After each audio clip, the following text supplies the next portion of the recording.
महाराष्ट्राचे अखंड दैवत छत्रपती शिवाजी महाराज यांच्या विचाराचा जागर करण्यासाठी ही शिवविचाराचा जागर करण्यासाठी भक्ती, शक्ती आणि भक्ती पाहिजे हा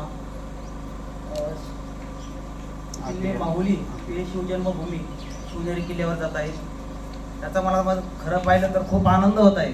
आतापर्यंत पाहत आहोत की विठ्ठलाची दिंडी असेल किंवा ज्ञानेश्वराची दिंडी असेल, साई भक्ताची दिंडी असेल, हे सर्व वारकरी संप्रदायाच्या आतापर्यंत दिंड्या होत्या. पण खऱ्या अर्थाने आता म्हणजे शिवविचारांचा जागर करण्यासाठी म्हणजे सध्याच्या काळाची गरज आहे. आता आपण अनेक पाहतो, आता लहान मुलं असतील किंवा आता बरेचसे जण म्हणजे ह्या विचारांपासून जरा वंचित होत चालले.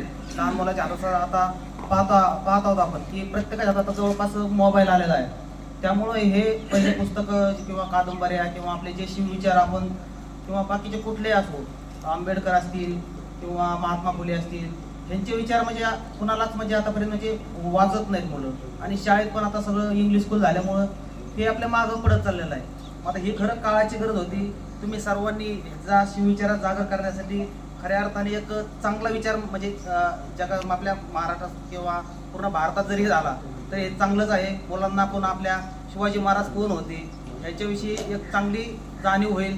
शिवाजी आता पण बघतोय आपण, म्हणजे पोलीस खाता असो, मिलिटरी खाता असो किंवा कुठलंही असो, जर आपल्याला खरी स्फूर्ती मिळते तर शिवाजी महाराजापासून मिळते आणि त्यांच्या विचारात आपण चालतो. आता अनेक ठिकाणी आपण बघतो, कुठलंही कार्य असो किंवा एखादं मत असो, लढाई असो किंवा त्यांचे जे आतापर्यंत जे विचार होते स्त्रिया बाबतीत असतील, समाजाबाबतीत असतील, म्हणजे ते सर्वांना एकत्र घेऊन करत होते. आता आज म्हणजे आजकाल पाहतोय आपण सगळ्या जवळपास आपले म्हणजे धर्मा म्हणजे खोट पाडल्यासारखं होतंय किंवा त्याचा म्हणजे अनेक जणांचा गैरफायदा पण घेतात. पण हे शिवाजी महाराजांनी त्या काळात केलं असतं तर असं म्हणजे आपला हा महाराष्ट्र घडलाच नसता. तर त्याच्यामुळं हे विचारात जागर करण्यासाठी तुम्ही खूप चांगली मेहनत घेत आहात. सर्वांचे म्हणजे जवळपास अख्खं गाव यायला पाहिजे तसं पाहिलं खरं पाहिजे. म्हणजे एवढं म्हणजे शिवाजी महाराजांचं कार्य आहे आपल्या म्हणजे याच्यामध्ये. तुम्ही जेवढं हे करताय त्यासाठी तुम्हाला एक म्हणजे खूप चांगलं आहे. तुमची स्वतःची पण काळजी घ्या. जाताना रस्त्याने वगैरे थोडंसं म्हणजे कसे वाहनं वगैरे येतात आणि आमचं म्हणजे जवळपास पोलिसांचं तुम्हाला सहकार्य काहीच आहे. पुढं पण चौकडे पोलीस जे असतील तिथं व्यवस्थित जा.